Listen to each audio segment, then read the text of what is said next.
actually tend to lift them once they finish flowering.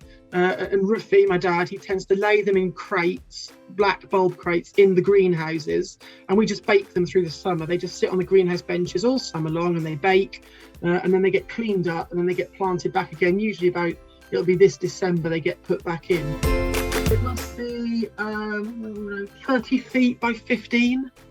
So it's pretty small, to be honest, but I've crammed a lot in. I daren't say it. Go on.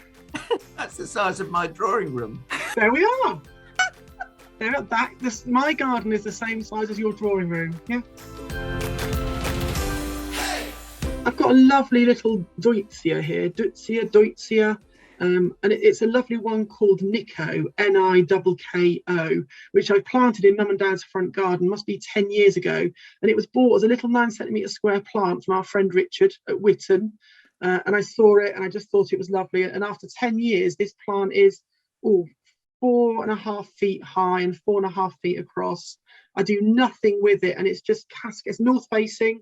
It's at the front of their house there, and it's just cascading through, and it's absolutely wonderful. It has got the most just lovely white blooms, very simple, wonderful sort of slightly maroon flushed calyces at the back as well. And I think what's so lovely about this one, some Deutzias can be quite stiff.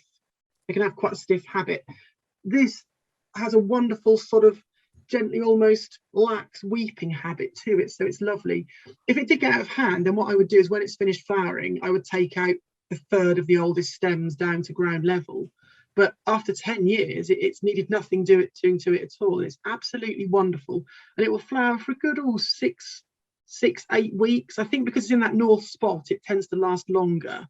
If it was in a sunnier spot, I think it would go over a bit quicker. But I just love it. I just think those flowers are beautiful. And I think, we've got lots of hot, zesty colours here. Just have some nice cool white. All of those flowers are enhanced by the colour of the stems and the calyx, aren't they? Because that is just singing out to me. I mean, I'm just saying that's a classy looking plant. It is, and I've never seen it in a nursery or garden centre, so I'm pleased that I grow it. I mean, I'll have to bring you some cutting material when it's ready, and you can do that would be wonderful. Trays and trays of cuttings. I mean, it's still in full flower, but you'd have to remind me, and I will just cut a bunch, put it in a bag, and you can prop it. So I think that would be a really lovely addition to maybe some of your borders that have got roses in, because imagine this lovely soft white shrub with all that rich burgundy rose foliage at this time of year. That would be a really nice sort of mix, wouldn't it? Just to sort of help. And the burgundy stems and the burgundy calyx and the burgundy roses, all sublime. Be a really sort of classy way to sort of set it off, wouldn't it? Which is nice. I know that these are in abundance in many gardens at the moment, but and yet again, this is a plant which always breaks the rules. So, I know Alan's talked about this before, but any book you read, it wants a nice, heavy, rich, moisture-retentive soil. It wants a constant supply of water. This is growing at the bottom of Mum and Dad's garden, and our soil is very, very free draining. It's very dry. I think I dug down a spade and a half's depth this week and still can't get any damp soil. It's still dry. And these canassias are just doing brilliantly. Now, they're only flowering at about sort of 2.5-3 feet. And I wonder if that's the cultivar that I've got, because I know at Alan's, they get absolutely huge. And I don't know which cultivar you've got, Al. Well, I don't know either, because I've got several different ones. But I mean, the lady came today and she said, I've beaten you with my canassias because mine are all finished. And I said, well, I don't think it's timing or climate. I think it is your variety that you've got. It's cultivars, yeah. Yeah, it's cultivar, yeah. I'm glad you said yours are short, though, because I've grown them in my sort of, new 3-year-old garden or whatever for the first time, and they're very short. And I didn't know if it was that I'd got the wrong one or whatever, but at least you've also got the short one. Yeah, I think this might be, Camassia Lineae. Is there a variety called Quamash? Yeah, I think that's what I might have. Yeah, which might be, but they're just lovely, and they're just in a sunny spot in the bottom of the garden, and they just look great. And that blue is wonderful. And I know there's a great collection of these. I think it's Hare's Farm Nursery up in Yorkshire, Stella, who grows huge collections of these. She supplied them all for Chris Beardshaw's garden at Chelsea a few years ago, but she's got copious amounts of these. But I think they're really star plants because they just buck all the trends. They will grow in very dry soils. They will grow in very wet soils. They've got wonderful strap-like leaves that don't go awful when they flower. You know, with some of these sort of late spring, early summer bulbs, the leaves tend to disappear, and then you've got these awful dirty leaves at the bottom. But the Chamassias haven't at the minute, and I just love them. I think they're great. There's still quite a few flowers to come off here, but I just think there's something about them. I know that you've got whites in yours as well, Alan. I think those whites and those mauves work really well together, don't they? Yeah, they do. I think the white ones are slightly later flowering as well. They have double flowers, or the ones we've got have double flowers. They're slightly later flowering, which is nice because, I mean, it carries on the interest. We grow them in a wildflower meadow, so they've got quite a bit of competition from turf, but they put up with it. And you're absolutely right. They do buck the trend, and they grow well and they increase well. One thing I don't like what breeders are doing, I have to say, they are breeding some pink ones, and I've got a couple of pink ones in the garden, which I bought just to see what they were like, and I don't like them. Why spoil something that is as good as a blue Chamassia? Yeah, beautiful. Great additions. I agree. And I associate them with the meadow at East Ruston, where they are super happy.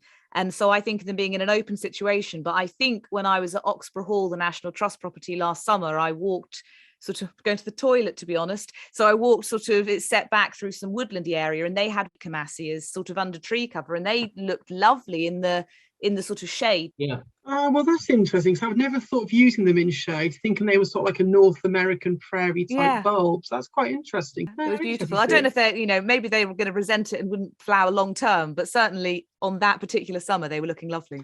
Another example of this is there's that lovely little bronze flowered sort of the bronze leaves subshrub, Haloragis erectus, Wellington Bronze. You grow it in baking hot sun.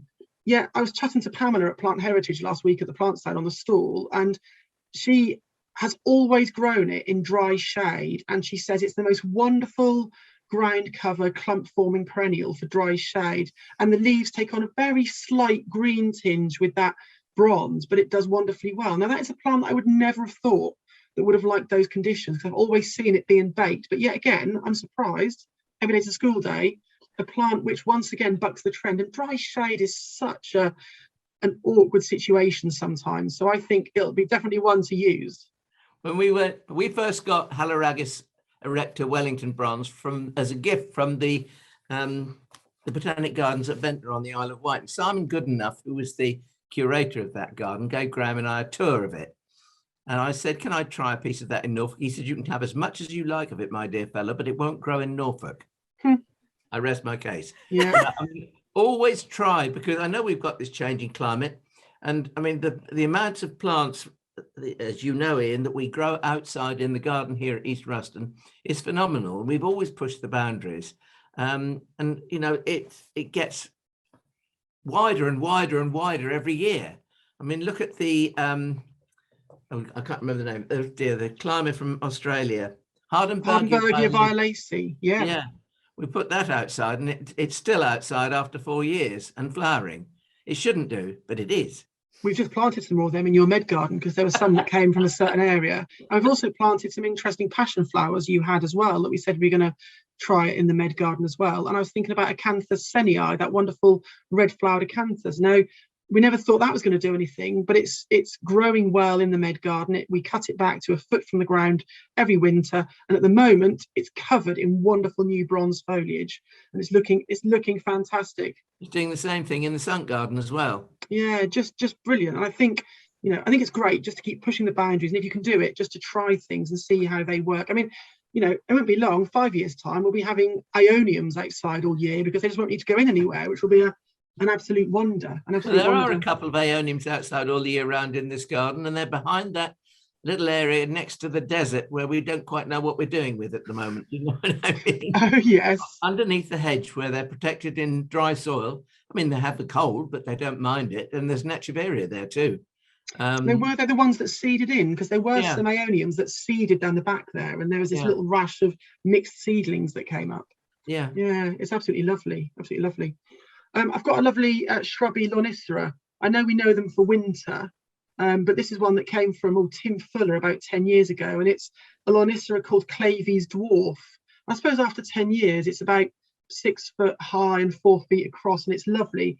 And what do I love about it? Well, you know, when you grow things like Viburnum Mariesii, you get that wonderful tiering and that layering, like sort of the wedding cake look. Well, this Lonicera does that as well, and it's also got the most wonderful flowers that top all those branches. They're not hidden, they just run across the top of each branch as it layers down.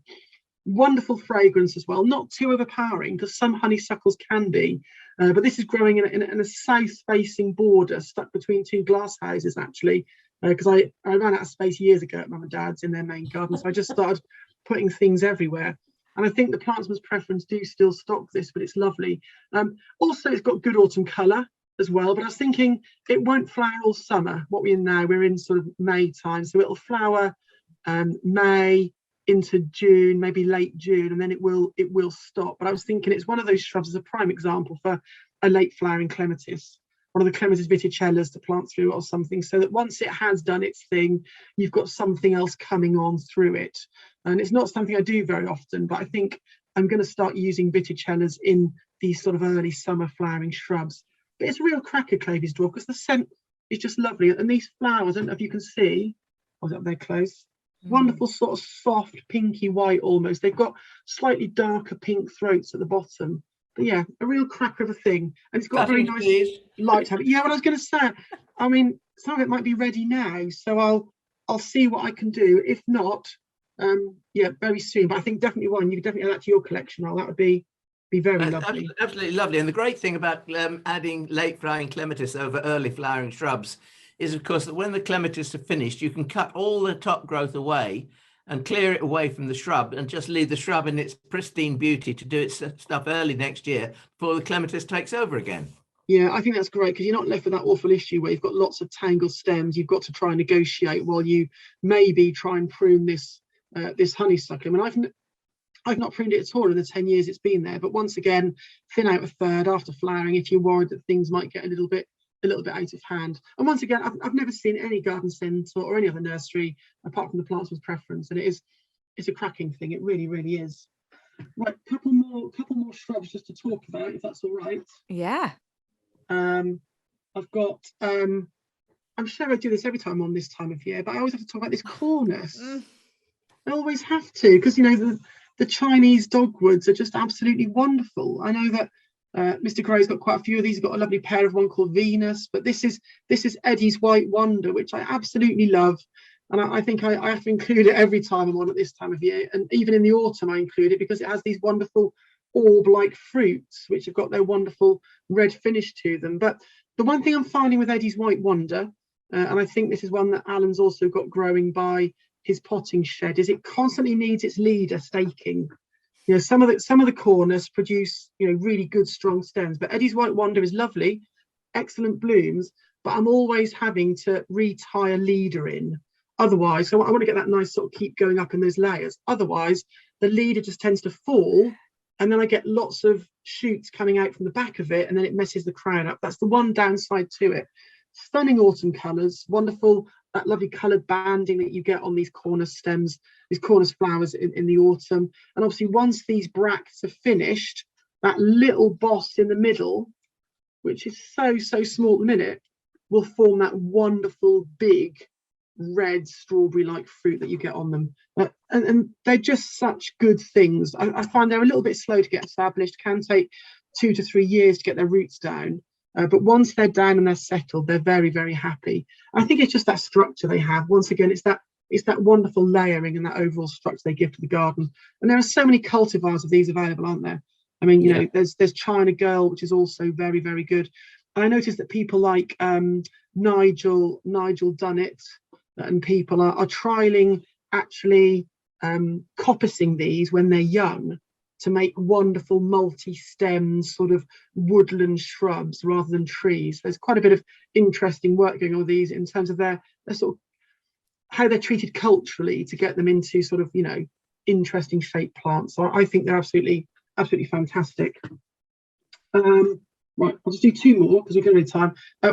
Rose, obviously well known to many people, well known to Alan because it's making its way across his office sort of gutter line beautifully. It really is. And it's one, and this came from him probably about 10 years ago as a plant that I think we'd cropped, and it's Rosa Pompon de Paris, which I just love it. There's just something about it which is just so graceful and delicate, and the fact it flowers so early and these wonderful thin malleable stems. I mean, I can't say more about it really. It's just a cracking rose, and once again quite a short season of flowering, but this is currently scrambling over the chicken run fence at mum and dad's, and the chicken run fence is just stock fencing tensioned on posts, but it's just loving it, lacing its way through with honeysuckles.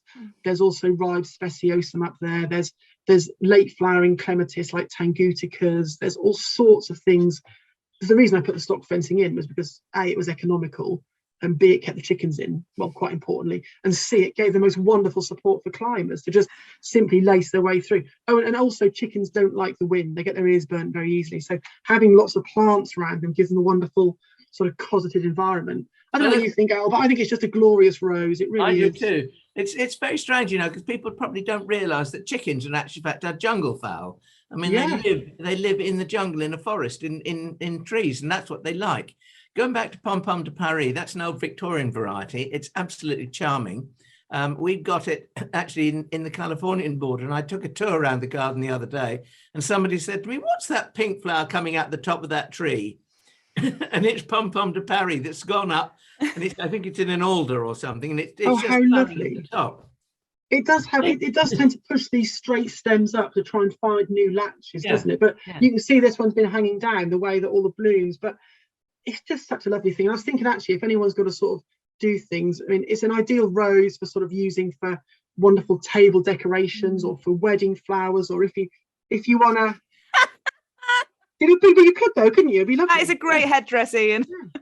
Talking about using them as table decorations, there used to be a dwarf version of Pompon de Paris that people used to grow as small standards. And when it was in full flower, you know how the Victorians used to have holes down the centre of a grand dining table, and they'd bring in cherries or peaches or something like that and pop them in, and the guests used to help themselves. They also used to do it with Pompon de Paris as a standard. And I mean, if only we could discover that standard again. I would just wish it was there somewhere. We'll have to try and track it down, because you are a great one for growing things that others don't. And I just quickly digress to that wonderful Dianthus Chomley Farran that you grow. And I look everywhere, and I think there's two people that grow it. There's Stephen at Goose Green that grows it, because Adam's given him stock to grow, to bring it on for using in the garden, and you grow it yourself. And I've got some I've got a couple of plants that I bought online from somewhere, but that is it. So there's three people growing this wonderful Dianthus that was being grown in, was it 16 or 1700? Rhaphithamnus Hall grows it as well. Good. Well, only because you gave them it. Yes, I know. But I mean, it's the easiest way to keep a plant is to give it away. Give it away. It's unbelievable, that particular Dianthus. And before we leave Pompon de Paris, what I love here, we put one to grow up a kind of a buddleia that's always kept in check. So it's got its kind of gnarly stem, and it climbs up towards an extremely blue ceanothus, and I'm not sure which ceanothus. Maybe it's huge. That's the only problem, is that the Pompon de Paris has to try and reach the blue. What a lovely combination, though. It's such a rich blue ceanothus, and that purpley blue with the pink of that rose is lovely. I want it to do your tree thing and get right up there, so that you've got lots of the pink with the blue, rather than sort of having to look at it at the right angle to get the combo. Oh, how lovely, how lovely. I've got one more show and tell, and I know I have talked about this before, but it's because it's these plants at the minute, which are part of the aralioides family, are really doing their thing. And this is Trochodendron aralioides, and it's a plant which I've loved for, when I saw it 25 years ago at Great Dixter, and I really wanted it then. I think in the end I managed to get plugs of it from wholesale from Bob Brown years and years ago, and grew these little plugs on. And it's just the most wonderful thing for shade. It's the pinwheel tree, as you can see from its wonderful pinwheel of leaves there. But all these aralioides at the moment are just putting out the most wonderful bosses of new foliage. I've got a couple of Scheffleras in the garden as well, Schefflera taiwaniana and other things, and that's doing it at the minute. So I just put that in because I just love the way you get this old foliage which is slightly speckled with these slightly reddish little pits and freckles, and then this wonderful new growth on the top. Great for a shady spot. I know Alan's got it in the North Garden at East Ruston. It's a lovely thing. Every year I think I must collect seed from his, and we should sow it and grow it, because I think it'd be a really great seller. And every year I forget, but there's just something so nice about it. I'm going to snap that top out because I just love that structure of leaves. It's absolutely fantastic, isn't it? And it's not for our benefit, so it can absorb as much light as possible and it can cope with windy conditions. But if you look at that, there's not a single leaf that overlaps another, so every leaf gets the sun. But it's just a cracking thing, it really is. I've had it in the garden for, well, I think I've had it in the garden for 15 years, and it's about sort of 5 foot high and 4 feet across. But I just think it's an absolute cracker. If you can find it, it's well worth looking for. Fabulous. And that's my show and tell. What wonderful show and tell, as ever. I've just realised the west-facing garden is creating a little bit of a sunny situation in the back of my camera. So I'm just going to move around a little bit so that I'm not completely blown out by the evening sunshine. Ian, you never ever fail to bring along copious, fantastic, inspiring quantities of show and tell. Well, you're very kind. It's just that I do sometimes think that I've talked about these before, but hopefully there'll be new people watching and they'll be like, oh, well, these are interesting things, So I think one day our lot will do show and tell, and we ought to watch him do show and tell, because that would be a real treat. Plants, that is, plants. Well, Matt Pottage and I, we're still after a show and tell of his wardrobe. Never mind the garden. That is a thing of beauty, his wardrobe, a thing of beauty. Can we have it in sections? So we'll have one episode for jackets, one for shoes, no, two for shoes. Because there are so many. Summer and winter. One episode for glasses, one for watches. Brilliant. Well, you've given me lots of food for thought and lots of FLOMO, Ian. FLOMO, of course. Life's full of it, thought. Life is full of FLOMO. Well, this is the lovely thing about having someone like Ian on the podcast. Let's be honest, most people who are invited onto Talking Dirty, it's because FLOMO is a way of life. That fear of missing out you get about a fabulous flower or a plant that you simply must have. It's a need. It's not just a want, it's a need. And I mean, the podcast, someone's cat meowing, by the way. Yes, it's mine. The Bengal boy. Yeah. The cat wants to get in on the action as well. He's got some FLOMO.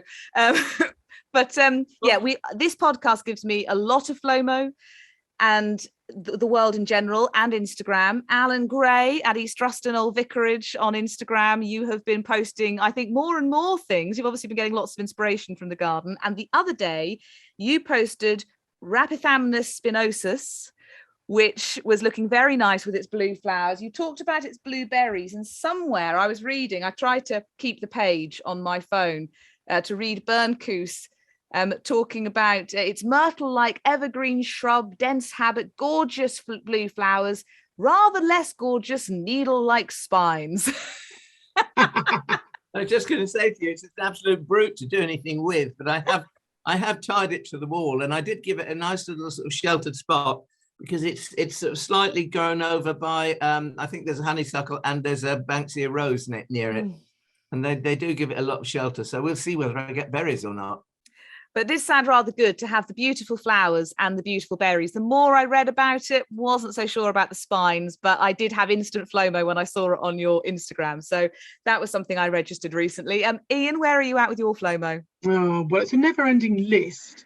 First of all, I've got a garden the size of Alan's drawing room, so my space is quite limited. But I had to pay a visit to my accountant this morning, and she's got this most wonderful garden that wraps around that her house and round the road as well. And it was a plant which I knew, but I just saw it using a different light, and it was a wonderful shrub of Rosa Mariesii geranium.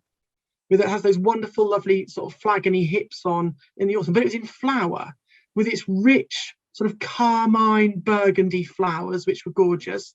And then it had Euphorbia caracus near it. It had Cerinthe major purpurascens, and it had Aconitum Bressingham spire coming up just with the foliage as well.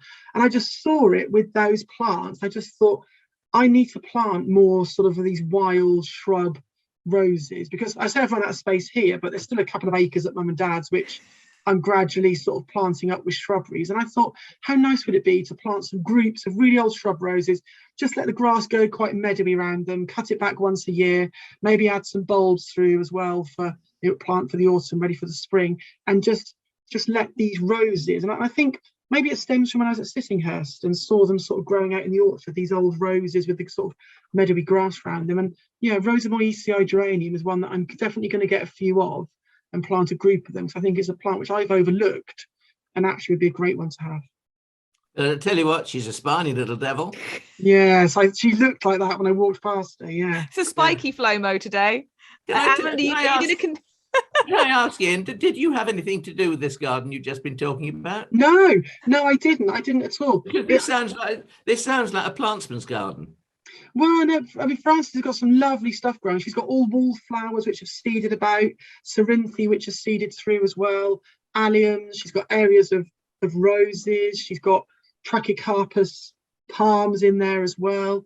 She's got Rosamundi, which she cuts down to 4 inches every winter, and it's formed this wonderful ground cover mat of foliage, and it's now starting to flower about 8 inches, which I thought was a lovely idea as a wonderful ground covery thing. I think she is quite keen on the plants. I've gone to get some bits off her that she wanted rid of, some golden bamboos and stuff and things, but yeah, she's a lot of it is nature doing its thing, but she's definitely got an eye there for combining foliage, flower and form, which I think is really good. Out of interest, Ian, did you pick your accountant by their likelihood to give you plants? No, I didn't. I picked her because she's darn good. No, but it's because Frances also does all the sort of bookkeeping for various garden clubs I used to belong to. So but she's very good at that. But yeah, she's got some lovely stuff. It was just the way that the rows and those plants were put together, and it's just simply she's got a few little grass paths running through, but it's all very relaxed and informal, and there's something very pleasing about it. Yeah, wonderful. Rosamundi, my granny used to grow that, and she used to grow it behind. A typical sort of that. You've been to my granny's old house, Ian. I have, yeah. There were 2 box hedges leading towards the front door from the road with a pedestrian gate. A lilac was on one side of the gate, and the box hedges, and then 2 rows of Rosamundi behind the box hedges. And she used to get cross because the Rosamundi used to suck her into the box hedges. Yeah, it's a lovely rose though, isn't it? But I think probably Frances exacerbated its suckering by cutting it back hard. But I thought if you've got the space for it, what a wonderful ground cover. Exactly, it sounds a wonderful way to deal with it. Yeah. And I do remember seeing that at Kipsgate Court. They had 2 rows of it leading to an arch of silver-leafed hornbeam. I remember. Oh, I mean, they beautiful. trained this tree as an arch, and it just looked lovely. Yeah, lovely thing to do. So we've had 2 prickly Flomos so far, Alan. What's yours, Mr. Gray? I don't know. I mean, I just sit and talk and listen, and the wise old bird, the less he spoke, the more he heard. And to Lonicera, I want that.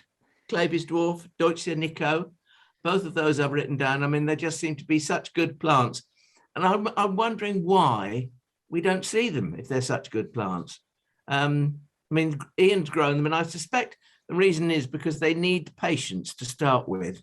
And they need probably 3, maybe 4 years before they start to look plumptious, if you like. So, I mean, both of those are on my list. I'm always wanting to expand my numbers of erysimums because I think they're such wonderful, wonderful plants. And I think that if we get 1 or 2 like red jet, which will seed, I think we may, if we get them in close proximity with others, we may possibly find that they're hybridizing. I mean, East Ruston, what's it called? Royal. Ruston Royal. Ruston Royal is a seedling that occurred here, and it's much bigger than Bowles Mauve. It's got bigger flowers, bigger leaves, a greater stature, and it's paler in colour. I just think that we shouldn't count them out. I mean, Ian's absolutely right. These are the plants that we should be growing in times when we've got to worry about watering plants. And I mean, it seems to get worse and worse. Last year was a very, very dry spring. This year has been an even drier spring. And even with all the rain that we've had in Norfolk recently, here on the edge of the county at East Ruston, 1 mile from the sea, we've had very, very little rain, just enough to settle the dust.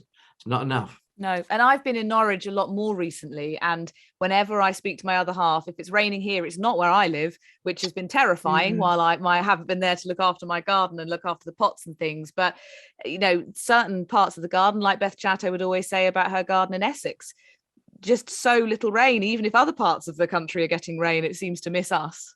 Well, we might get to the stage where more like the Mediterranean, mightn't we, when we have, your main season of plants will be spring, and then there'll be autumn, and in the middle of the summer, I mean, take Beth Chatto's dry garden. When we had an exceptionally hot summer, the plants estivated. They went below ground and they rested while the heat was on, and they came back when the autumn rains began. We may get to this sort of pattern too. Who knows? Yeah. But it's always worth considering the plants in my front garden, because to be perfectly honest, when I moved in, my hose didn't reach that far. So when I was watering stuff in, it was all by hand. And I thought, you're all going to be drought plants, so that once you're established, I don't have to water you. And it has, you know, there are certain things that haven't done well, but on the whole, and it's not perfect by any stretch, but a lot of euphorbia and rosemary and the bronze fennel is way too happy. You know, it's sort of taking over, but it works. You know, you can have a really pretty garden without watering it. Things only get watered when they're put in, and, you know, while they're establishing, and it never gets any other moisture, and it's fine. And do you grow the Mediterranean fennel, the giant Mediterranean fennel? No, I don't. There's a seedling here in a pot for you. You should grow it because it does its stuff and then it estivates, and it does it naturally in this country. So it's ideal. This wonderful, great statuesque plant. I've got one. I can see it out of my window now. It's about 10 feet tall. There's wonderful lime yellow inflorescences on the top. It does that, then it gently dies back and it goes underground for the rest of the summer. So you can plant other things around it to take over for the rest of the season. And what I love about the fennels is I want height in my front garden, but the front garden, it is our front window. You know, that is pretty much the space I've got to play with. And we always walk around walking the dog. And there's a wonderful shrub of Daphne Balua that every spring I covet, and it's right in front of someone's window, and we have the opposite reactions. Every time I see it, I say to Peter, "Oh, isn't that wonderful?" And he says, "I have no idea why they've got that in their front garden. It's blocking their window." So the great battle for me is to achieve height without blocking any light, and that's where the fennels come in, because they give me all of this lovely sort of backdrop to the plants, the lovely foil, but they don't really stop any of the light getting through the window. So I do arguably have too much now, but at least they're serving their purpose. So bring on your fennel, Alan. I can increase my sort of wall of fennel at the back of the front garden.